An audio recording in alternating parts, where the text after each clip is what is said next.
Greetings, programs and users. It is time once again for another episode of Old Nerds Drinking. I am John Patrick, the Master Control Program, live in the Nerdcave. Here with me is... It's me, Rojan. I am back. And I would... is the show that was live at PenguinCon going to air before this one? Yeah, it's already in the feeds. It's already out there. Yeah, I couldn't make it to that one, and I'm really sorry because I had so much crap going on that it was just not feasible. So if it matters to anybody, I'd like to apologize to everybody for not being a part of that live show. Well, you'll have to come next year. And truly, I think we're getting enough cred that not this year, next year, I'm going to apply again for a press pass for Motor City Comic Con. Nice. Yeah. But we are old nerds, and we are drinking. We are drinking. We have both brought something to the table tonight, literally. Oh, you want to go? Let's do yours first. Okay. Let's do yours first. So this one I have an idea of how it's going to be, and I'm not worried about it. So I was actually planning to save the Sunny D hard seltzer, but we drank that at the PenguinCon live show. So I was thinking, well, I won't have something to drink today. But then I went to Meijer's before the show. But I told you I was bringing stuff. Yeah, but I wanted to bring something. And it matters if you bring the stuff. Yeah. And I found Twisted Tea Sweet Tea Whiskey, crafted with real whiskey, made with whiskey, natural flavors, and real brewed tea. Take everything you know about whiskey and toss it out the window. Made with real brewed tea, we took the same great taste of Twisted Tea hard iced tea and reimagined it as a smooth flavored spirit with hints of lemon. Enjoy it straight up as a shot or add it to your favorite mixer. We don't judge. Totally not a bitch drink. Product of Twisted Tea Distilling, Frankfort, Kentucky. Yeah, this might be the new white trash cocktail of summer. So, do you want to do the pouring out to this drink or to the second drink? Well, let's talk about what we're drinking, and then we'll pour one out. Okay. We've talked multiple times on this podcast about Burdett's iced tea vodka. This is iced tea whiskey, so I mean, this could be it. This could be the new white trash cocktail of summer. Have you tried this before yet? I have not. Oh, so this is the first time for both of us. This is then. a first time. We're going to go on this journey together. Yeah, we're going to go on this journey together. Well, I'm here to hold your hand for this. Yeah. So, you know. What did you bring to the table? I brought a bottle of Outlaw Distillery out of Utah. My friends out in Utah sent me this, and it's basically, from what if it's made from honey, water, and yeast, therefore it's mead. So I think it is distilled mead for the most part. It's called Outlaw Distillery, Clearly Naked, crafted by hand, 43% alcohol by volume, Utah's own. And that's really all I know about it. I've never tried anything about it yet. It appears to be a small batch kind of thing. This is batch number 8. The shit was that? It's my phone. Batch 8, bottle number 12. Ooh. So this is early in that process here. Oh, you need some. That's right. Yeah, I was going to say, you haven't poured me a shot of it. Yep, okay. So we'll do that. And there, you're going to get just as much as I am. And which is about a shot. Here you go. Shot. No. Everybody! There is a term that me and my buddies use when we get so incredibly ripped that we can only say 3 words. Those are what, yeah, and okay. So we become Little John. High. Yeah. So which one do you want to drink first? So I feel in honor of... we got to pour two out. So for our first remembrance, we got to go with the sweet tea. Because if we're going to pour one out for the king of white trash, we have to use the sweet tea vodka. Yep, I'm good with that. So whiskey, not vodka. Yeah, or sweet tea whiskey. Sweet tea whiskey. It was just announced yesterday. We lost Jerry Springer. Pancreatic cancer. Oh God, that's the worst. That's what took Alex Trebek from us. Yeah. But yeah, if you were growing up and you were born about the same time as us, a day home meant you got to spend the day with Bob Barker in the morning, and then Jerry Springer in the afternoon, just watching. Who was a former mayor of the city of Cincinnati. Former mayor of the mayor got taken out in a scandal of paying for prostitutes with checks. Well, yeah, you never want to pay for the prostitutes with checks. That's a cash-only business, folks. I don't think they had Venmo back then. But yeah, so, but he, for hours of entertainment and just watching the absolute worst of humanity and just being able to think about, at least we're not that bad. We're pouring one out for Jerry. Chink. All right, here goes.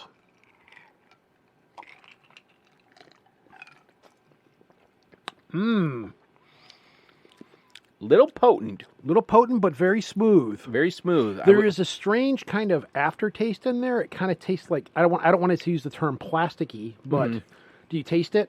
Yeah, a little bit of like that traditional rubbing alcohol taste. Yeah, that's a good way to put the rubbing alcohol taste. It doesn't. I don't think this.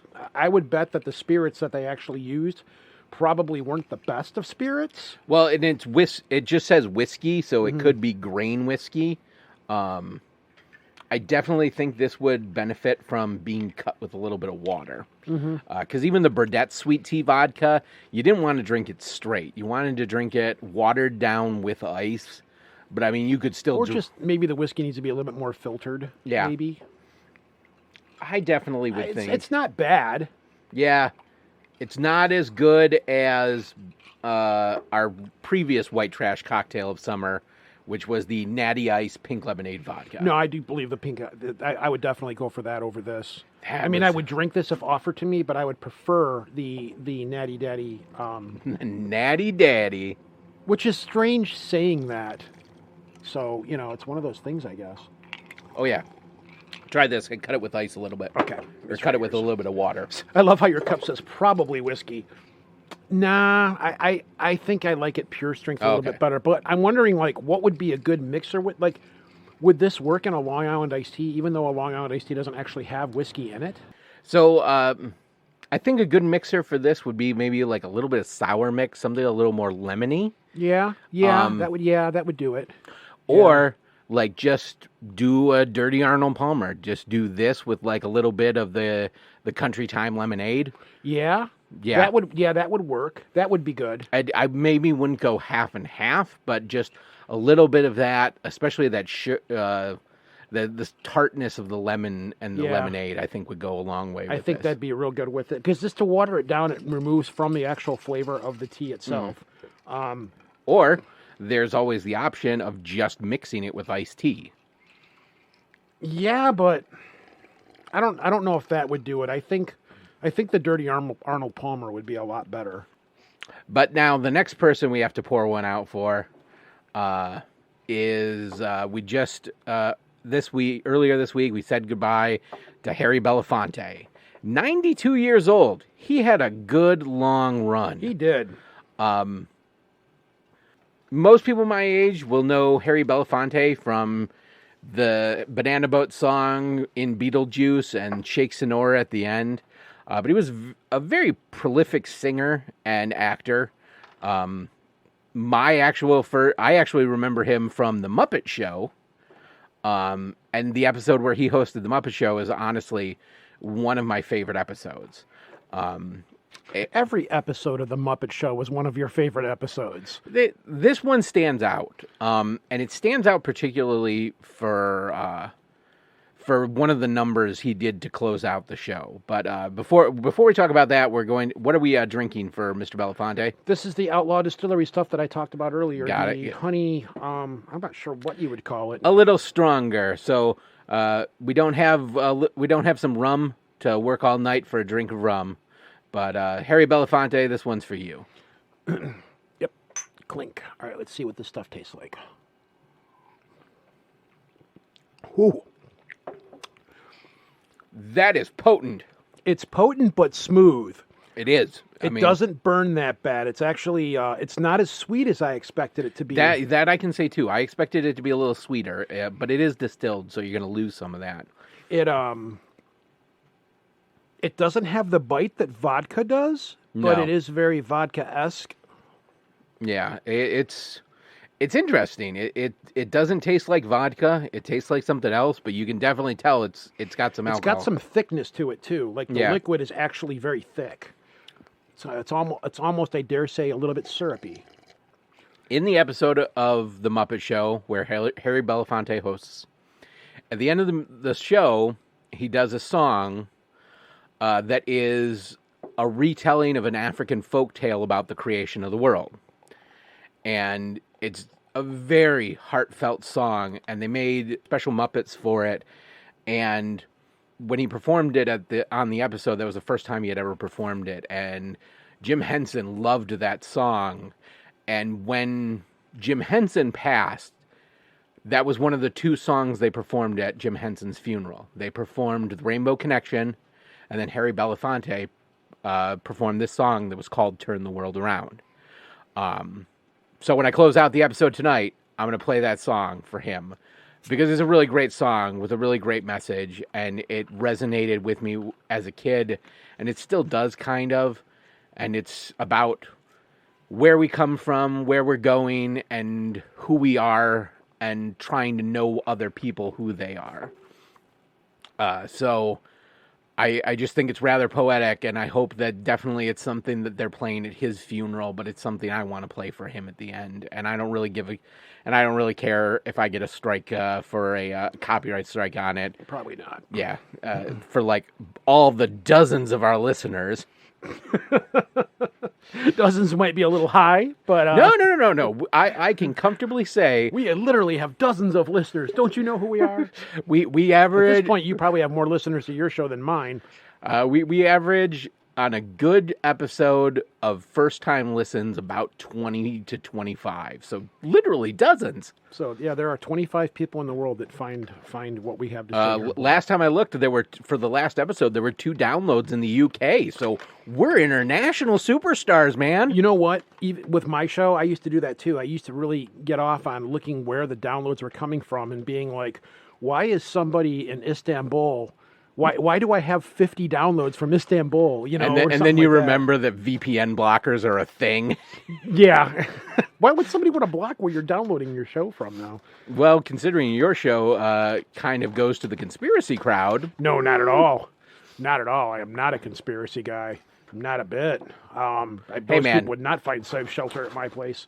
But anyways. I was going to say, the cryptozoology crowd and the conspiracy crowd, they do run in the same circles. That Venn diagram is a stack of pancakes, sir. The Venn diagram does overlap there, which is probably why I don't quite fit into that world quite normally as most other people do. But there is some really interesting stuff we got to talk about this week. Well, let's do this real quick before we'll make this really fast. I'm going to give you a choice of 3 things. That's again the industry that I'm in. I often frequently go to a lot of different shows with a lot of different products and things. I picked up at the last show that I was at on the other side of the state, they have these interesting chips that are there. And I brought 3 bags of them, and we're going to eat them throughout the course of this episode and just talk about, what your thoughts are on them. So I'm going to give you a choice right now of the first bag we're going to bust into, which is going to be chicken and waffles, buffalo style, or salt and vinegar. You know what? Let's be adventurous. Chicken and waffles, man. Okay, chicken and waffles. Actually, in this scenario, that is a very good choice. There is a reason why. These are chips. I'm going to let you know that when you bite into them, they do not have the same kind of texture that you would expect from a potato chip. So, take one. Are these like pork rind chips? No, they're something completely different that I've never quite tried anything like before.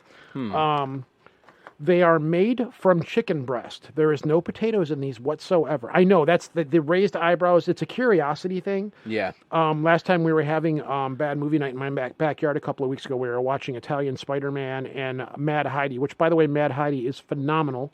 If you have a chance to go out and find it, watch it. And as well, Italian Spider-Man, that was my 3rd rewatch of it. Also a fantastic movie. Available for free on YouTube. It's about 45 minutes long. Do find Italian Spider-Man. You will not be let down. Okay. Go ahead and take a bite. I want to see what you think. Overpoweringly maple syrup. Yes, it is. But these chips are literally made from chicken breast. And they are in a potato chip form. They are not quite like anything I've ever had before.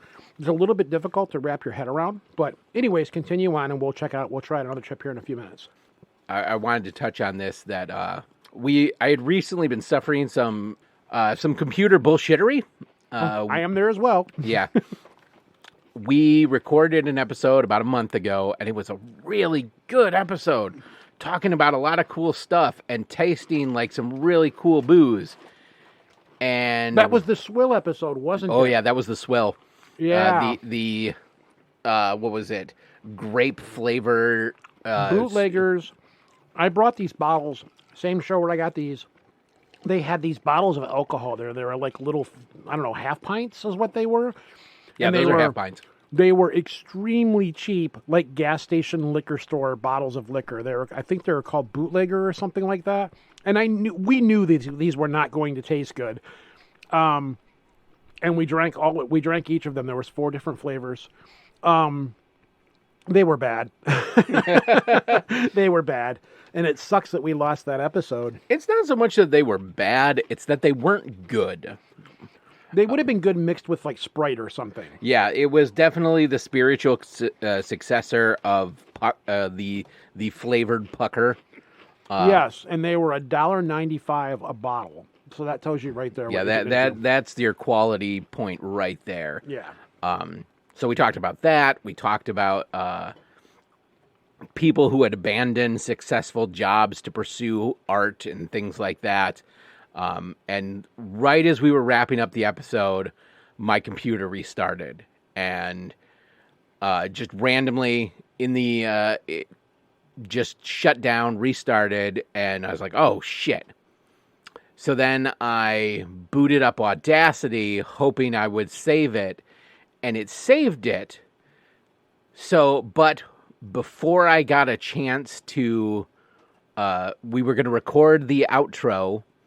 So I'm killing all the processes that start when I start up my computer, and I accidentally killed Audacity again, and then it's gone. I spent that whole night trying to recover it, couldn't recover it.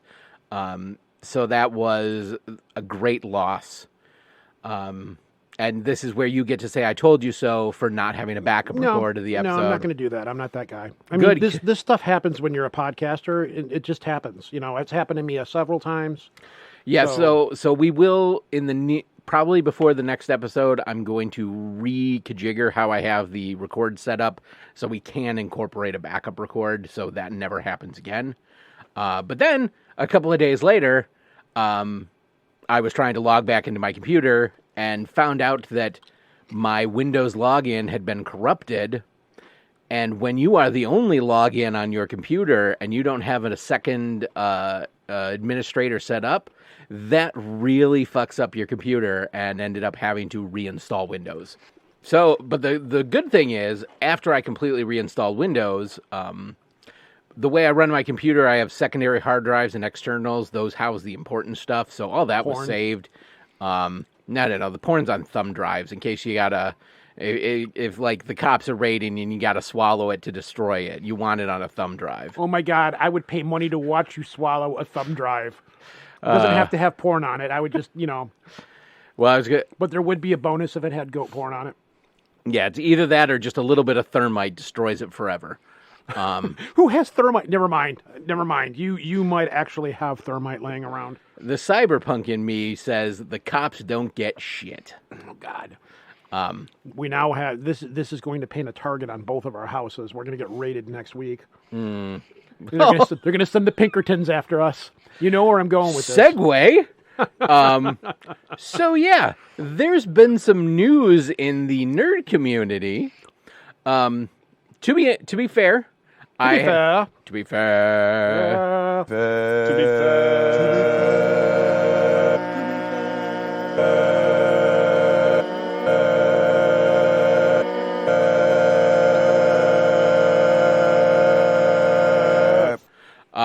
I am a recovering Magic the Gathering addict. I played from beta. I am as well. 25 years clean. Yeah, it's a little less than that. After Icelands. That was about where I left, too. I left beta to 5th edition. So that was right after Icelands. I think Homelands was the last expansion that came out. Yeah, that's where I quit, too, was Homelands. No, I take it back. Mirage. Mirage was the one because it was... So they had reached a point where they were doing a basic set every year. They were doing an expansion set every year. They were doing a base expansion set, and then they were doing a expansion set for that set. So we're going to make an expansion for your expansion. Yo, dog, we heard you like expansion sets, so we decided to make you an expansion set so you can play an expansion set while you're playing your expansion set. Yeah, so you had 5th edition, which was a base set, so it had all the lands, all that. It was its own standalone thing. Then they had Mirage, which was a expansion, but also an expansion big enough to be its own basic set with its own starter decks. Then there was an expansion set that year, and then Mirage had its own expansion set. And that was the point where I was like, fuck you. The releases are coming so fast, I can't keep up with them. By the time you got your deck dialed in, a new expansion's out, and it made it tournament illegal unless you're playing a Type 2 tournament or something like that, Which I never played tournaments anyways, but still. And they were adding new abilities with every expansion, so it just got so cumbersome, and I was just done with it. But apparently Magic is still alive, well, and doing its thing. Yep. And I started seeing memes. And they were talking about, like, armed people breaking into Magic users' houses. Well, I sent you a TikTok video about this, but I only watched it the one time, and I said, I've got to send this over to the Podcast Bros chat that we're in with other podcasters. Right. And I'm like, look at this. Just look at this. And I said, you take it from here. So you did. And that's how we're at a point we're at now. Yeah. And specifically, it was something about a leak. And it was comparing the fact that when Games Workshop had a leak of a new model, they played it off as a joke and then just released the images of the model.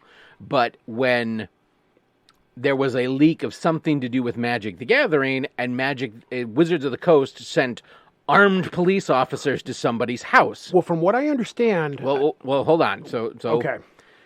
So that was what I found, or that was what I heard, and then I had to go find the story. Okay.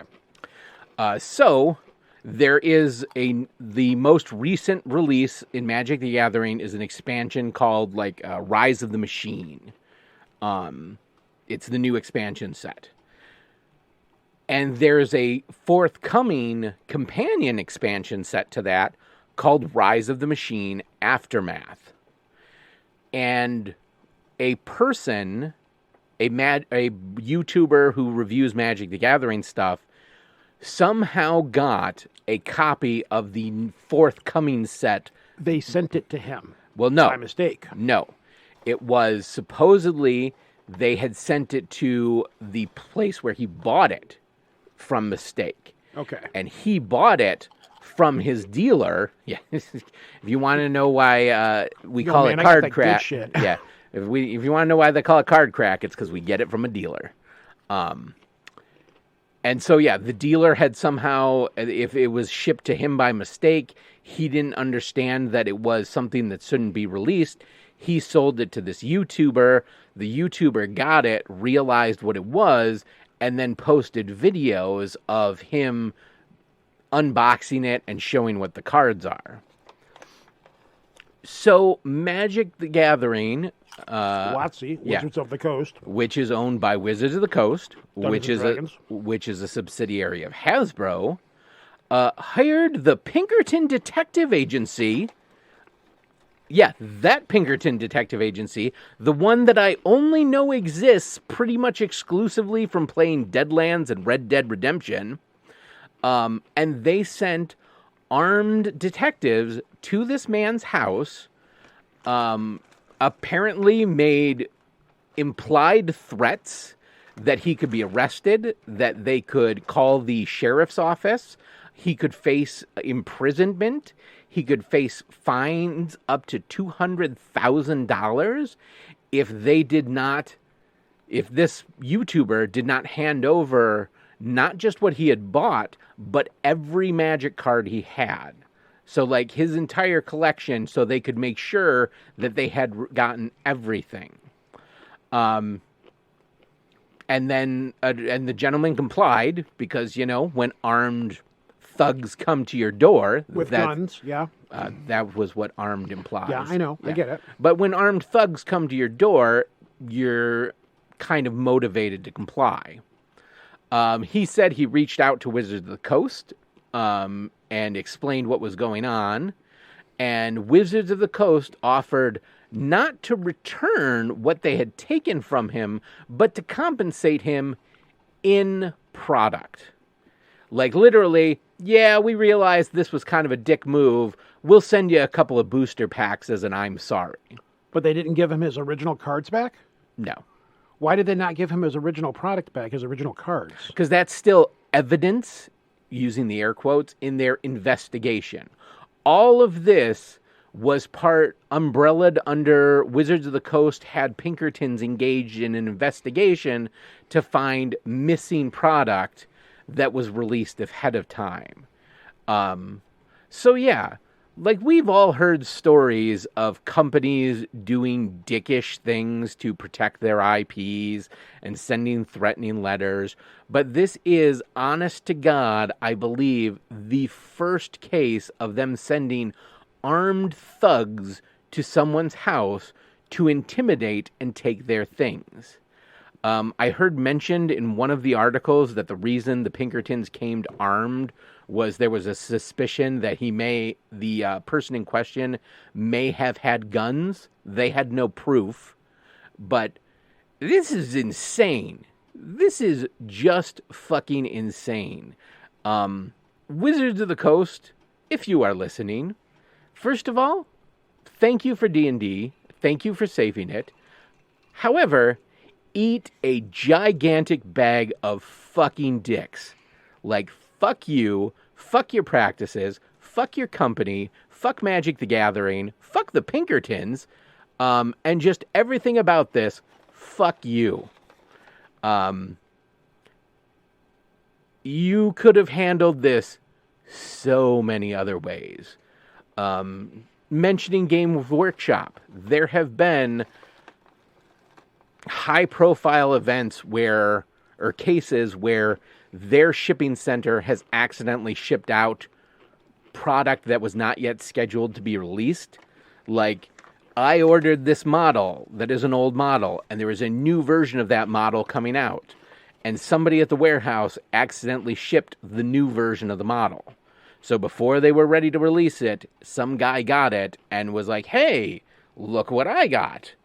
And Games Workshop, who is a company that is known for dick moves, was just kind of like, well, I guess it's out there. And then early released images of the early released all the information about the model because it was out there. And they realized that they made a mistake. They're not going to punish this guy for it. They're just going to kind of go forward. And again, that was not a dick way to handle things. But this is the worst of just corporations, IP holders, just fucking people who are ostensibly their customers. Did this happen before the Dungeons and Dragons movie came out or after? Like after. This all happened, I think, within the last couple of weeks. So can you imagine had this happened, because they were already in a bunch of hot water with what was going on with the D&D situation, and then if this would have happened, can you imagine the backlash from it? Yeah. I mean, now the movie's already been out, which I didn't think it was great, but I didn't think it was bad. I was going to ask you what you thought about it anyways. Yeah, there were better ways to go about this. There were, this is something that could have been fixed with a phone call or an email of just, hey, we understand. And I mean, this person was willing to, he took down the videos he had made releasing it. So he was willing to comply.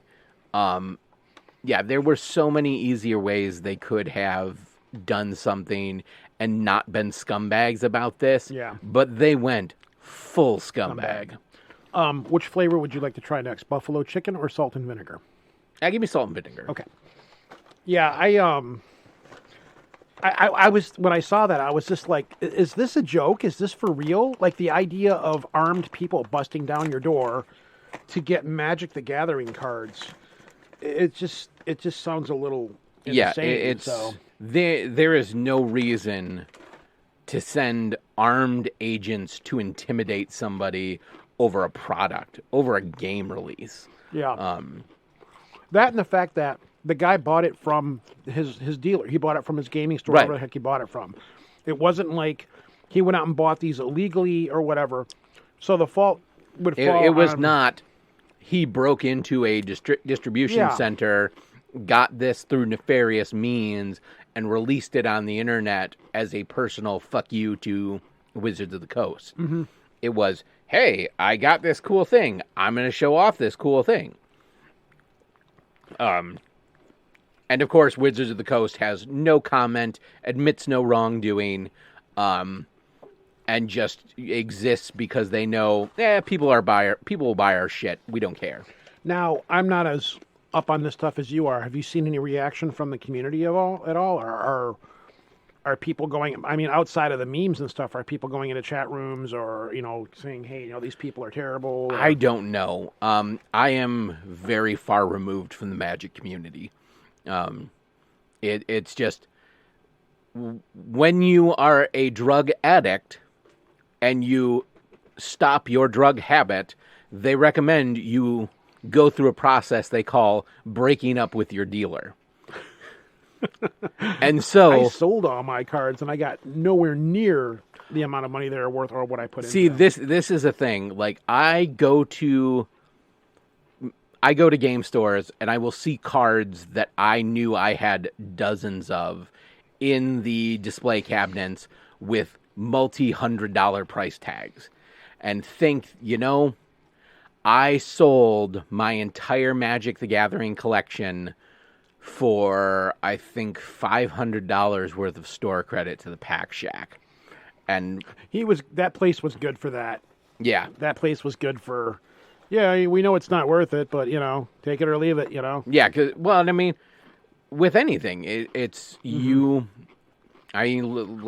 something is only as valuable as what people are willing to pay. Exactly. When I have friends who want to sell something, I tell them, are you selling this because you want to get rid of this? Or are you selling this because you want to get the money you have into it? If you want to get rid of it, the value of it is the first thing somebody tells you they will pay you for it. Take it, get rid of it. If you want to get the money out of it, you may get that money, but is how much of your life are you willing to dedicate to selling that and getting that price? Because you may have to list it on like eBay with a buy it now price and like every 30 days have to redo that auction. Yeah. Or taking it to various shows and setting up booths at the shows to find a buyer there who will sell it or who will buy it. And you're adding the cost of selling it to the money you're going to make from it. So I'm a little understanding, but I realized that if I still had my Magic collection and I was willing to put the time to sell it, this is the long way of saying that collection could have put one of my kids through college. Yeah, I sold mine when my first child was born. So it's been quite a while. And I remember the same thing. I was like, I would go out and buy boxes of cards and stuff like that and starter decks. At the peak of my Magic the Gathering habit, I was working at McDonald's full-time in the summer, part-time during the school year. I would get paid weekly. And every week I would take my paycheck. I would go to one of the card shops locally, and I would buy a booster box or a starter box of Magic the Gathering cards. And that was, at the time, $60 to $80 1990s dollars. So God only knows what that translates to now. Oh, yeah, yeah. And yeah, that was my weekly habit. Yeah, that was me when I first got married, and my wife let me do it, bless her soul. And then one day I was just like, I don't want to do this anymore, Yeah. I started getting back into my synthesizers and stuff like that. So I was like, no, I don't want to do this. Plus I had a kid and I didn't have the time to play because I had a baby. And yeah, and I don't ever look back. I've never looked back and said, wow, I really wish I didn't get out of Magic. There are games where I've said, I really wish I didn't get out of that game, or I wish I'd have kept my stuff. But Magic is the one game where I've said to myself, I think for a while I still had my Millstone deck. I kept that. and I may still have it somewhere, but a lot of the really good cards that went in are gone. It stopped being fun. Yeah. It became like it stopped even being where you could play with your friends and be fun. Yeah. It became so toxically competitive. Yeah. And there were the bleeding edge meta decks, and if you weren't playing the bleeding edge meta decks, there was no chance, or like there wasn't even a bother showing up to a tournament. There were the blue permission decks, where I had one of those. Oh yeah, people hated it too. Oh yeah, because it's like at a certain point, it's just like, why am I even playing the game if you're not gonna? If like everything of your deck is just preventing me from doing anything, it's like why am I even bothering? And there no longer was the initiative to dig into a deck and find a cool new idea or combo. If it wasn't the absolute most optimal thing, there was no reason to run it. Well, they had that one, and I don't want to spend too much longer on this, but there was that one thing for a little while where you could kill somebody in the first turn with a fireball. And I don't remember if you had to cast like a life tap or something like that. So it was a very specific combination of cards that if you could get those 3 cards drawn in the first turn, you could kill somebody turn 1. It was you had to have fireball, you had to have life tap, and then you had to have either a card that gave you red mana or something that would let you draw red mana. Mm-hmm. Because it was, or I think it was like you had to... there was a card you could play that you could play for any color of mana. Mm-hmm. You could tap it for any color of mana, and then you could cast life tap, or maybe it was fireball, and then you cast life. I don't remember, but I remember it was incredibly broken. Fireball had a casting cost of 1 red mana and X. And X was the amount of mana you spent, was how much damage it did. Then there was a card that when you played it, gave you 3 red mana. So that would cover the 1 red mana for casting Firebolt, or Fireball, the mana to cast Life Tap, so I'm getting ahead of myself. And then you would cast Life Tap, which let you sacrifice your own mana, or your own life, to get colorless mana. Yeah. So you would sacrifice 19 of your mana to put into Fireball, which would let it do 20 damage, which was the starting damage of your opponent. Yeah. And if you drew those 3 cards first turn... You won. Yeah, because at the time, if your opponent didn't have the ability to act, he couldn't put out a land to even counter.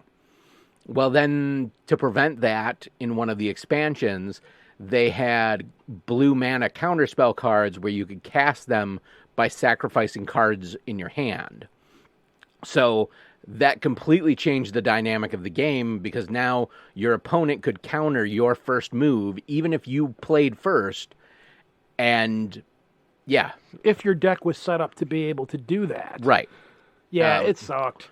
It was an incredibly rare thing, and it was blown out of proportion more than it ever statistically happened. But yeah, that was kind of the tail end of it. It's like, okay, I go first. I have the first turn. I can cast my cards. And even then your opponent could go, no. That was the one. It's like, all right, I'm done. I don't even want to play anymore. Yeah. Yeah, it got to a point like that. And then I used that store credit to buy role-playing books. Which you probably still have. Some, yes. But also no, because a lot of those were my early West End Games Star Wars books. And sometime after I got married, when I was in my first apartment and we needed cash, I eBayed almost my entire Star Wars RPG collection. Wow. Yeah, that was a real tough... Because I know how much of a lover of the West End Star Wars system you are, the West End Game Star Wars system. I'm slowly collecting it back up, but yeah, it's like I had some books that are just now impossible to find. And even now on the secondary market cost over $100. So, keeping somewhat the same vein, you saw the D&D movie, correct? I did. And what were your thoughts on it? So I've talked about we hit on this a little bit in the live podcast, but It was exactly what it needed to be. It was lighthearted enough that it wasn't taking itself too serious, but not too lighthearted to where it was campy. It was reverent enough to the DC universe where it didn't feel like it's like, oh yeah, we're just making a fantasy movie, but we've got to put all the D&D stuff in it. You said DC universe, by the way. Oh, DC. So D&D universe. I'm like, DC, what is he talking about? Go ahead. And to the point where they used some very obscure pieces of D&D lore that only the really true hardcore fans would notice, but nobody else would really care. So but it doesn't ruin the movie. You didn't have to know those things to understand the jokes. I did like the fact that they had the characters from the original D&D cartoon. That was a cool little nod, to see those guys. Honestly, one of my favorite things of the movie was the portrayal of the paladin. The 18 charisma this guy has, the fact that he is so lawful good it hurts. Yeah. And it's perfect. It was the perfect portrayal of it. I didn't think it was that great of a movie, but it wasn't bad, and I was glad that they made a movie that was accessible to other people. Like, I actually kind of I found myself like almost falling asleep in it a couple of times, but just because I didn't like the movie, I'm glad that it was a good D&D movie. Mm-hmm. You know, it had good people in it. It had a decent story. I was bored with it, but I wasn't as bad as the crappy movies we got beforehand. Yeah. Oh my God. It did the game. It pains me to remember there were more than one of them. Yeah, I've kind of just forgot that I never even saw them. I was like, this looks horrible. I mean, it was okay. It wasn't great, but just because I didn't like it, I could see where a lot of other people would. So I'm glad that they did what they did, you know, for the gamer geek people out there and stuff. Right. But it wasn't so gamer geeky that, you know, everybody else wouldn't get it. Yeah, it's like if you are a gamer nerd and went to see this movie and your female partner was coming with you just because it had Chris Pine in it, she would probably still enjoy the movie. Yeah, that was my wife. My wife knows nothing about Dungeons and Dragons or anything like that. And she enjoyed it, which that told me they did the right thing. How they did the movie was the right thing to do, and how they did it, and how they portrayed it, and how they did it. Because even though I didn't like it, I still wanted it to be a win. Yeah, you know, I was tired of like these movies suck. Can we have this is one of the greatest fantasy properties that ever exist. From what I understand, there's now talk of them doing a Dragonlance movie. No, specifically, so it's a weird thing. Dragonlance is its own intellectual property that Wizards of the Coast does not own. Okay. Specifically, Dragonlance and the characters of Dragonlance are owned by Margaret Weiss and her partner, whose name I can't remember. That story, that trilogy is not trilogy, but that story has not aged well over the years, I'd like to say. But still, yeah, I have fond memories of reading it when I was younger. Because of that, they are working towards their own project. I believe it's going to be on one of the streaming services, and I believe Joe Manganiello, oh my God, I can never pronounce his last name. Joe Hot Gamer Guy is executive producing it. It's the same thing with Wizards of the Coast technically owns the Forgotten Realms. Mm-hmm.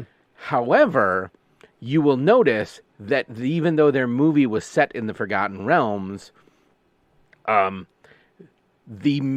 highly named characters that we all associate with Forgotten Realms were never mentioned. Yeah, I caught that when they were talking about Neverwinter and a few other things. Exactly.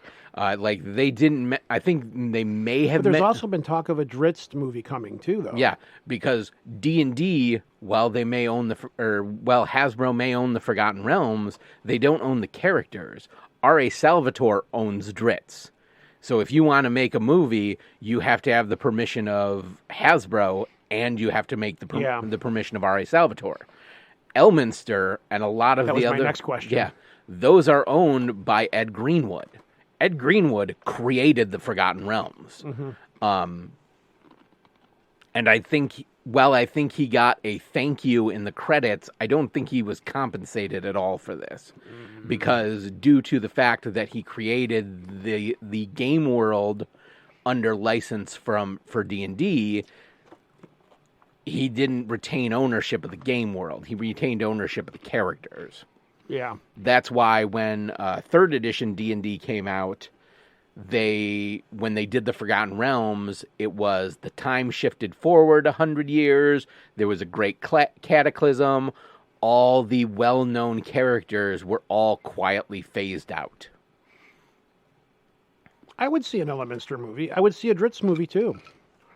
I would see either of those. You know, I would see a Dragonlance movie. I've never been a fan of Dritz. I've never really been either, to be honest with you. And I think it was because so many people, when I was in like my early fantasies, were just like all about like how awesome Dritz was. I liked playing drows, but I never got into the Dritz thing. You know, everybody was like, I need to have the 2 handheld crossbows and the 2 short swords. Yeah. You know, whatever. I've got friends that don't even play Dungeons and Dragons that have read the Dritz books. Mm-hmm. And I've always been like, I read Elminster. I thought that was a decent book, but that was about as far as I took it. Okay, we are now going to try the final and last chip, which is the buffalo chicken chip. All right, buffalo chicken. What did you think of the salt and vinegar ones? It's not bad. I mean, it's the vinegar kind of overpowers. Yeah. But that's why you buy. Excuse me. That's why you buy salt and vinegar, because you like the taste of vinegar. These are the buffalo chicken ones, which is aptly for a potato chip that is made out of chicken. So, How's the writing going, Foz? Oh, boy, I didn't know it'd be that tough, Harry. Oh, well, you know, you write a lot of stuff. No, not really. No, well, I write songs. Oh, yeah, they're terrific. Hey, how do you get ideas for all those songs? Well, they don't come easily. You have to get inspired. You know, like the song we're going to do next? Mm-hmm. I discovered that song in Africa. I was in a country called Guinea. And I went deep into the interior of the country. And in a little village, I met with a storyteller. And that storyteller went way back into African tradition, into African mythology. And he began to tell the story about the fire, which means the sun, and about the water, and about the earth. And then he pointed out that all of these things put together turn the world around. And that all of us, we're here for a very, very short time. And in that time that we're here, there really isn't any difference in any of us if we were to take time out to understand each other. And the question is, do I know who you are? Do you know who I am? Do we care about each other? Because if we do, together we can turn the world around.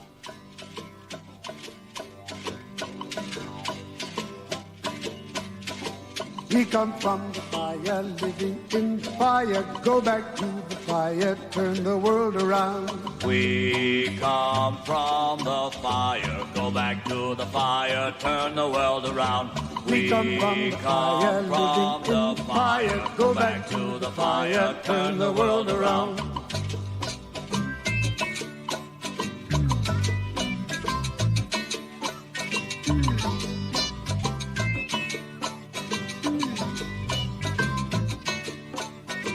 We come from the water, living in the water. Go back to the water, turn the world around. We come from the water, living in the water. Go back to the water, turn the world around. We come from the water, living in the water. Go back to the water, turn the world around.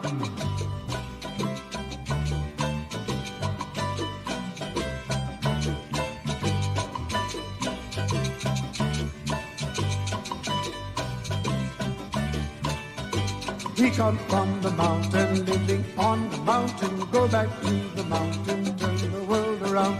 We come from the mountain, living on the mountain. Go back to the mountain, turn the world around. We come from the mountain, living on the mountain. Go back to the mountain, turn the world around. Oh, oh, so is life. So is life. Oh, oh, so life. Aha, so is life. Do you know who I am? Do I know who you are? See we one another clearly. Do we know who we are? Do you know who I am? Do I know who I am? See we one another clearly. Do we know who you are? Do you know who I am? Do I know who you are? See we one another clearly. Do we know who we are? Whoa, so is life, so is life. Whoa, so is life, so is life.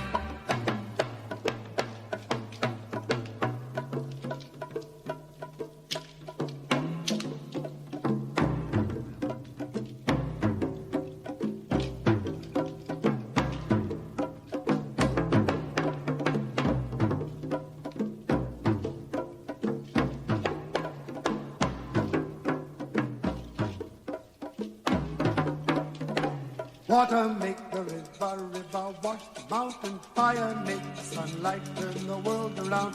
Heart is of the river, body is the mountain, spirit is the sunlight, turn the world around.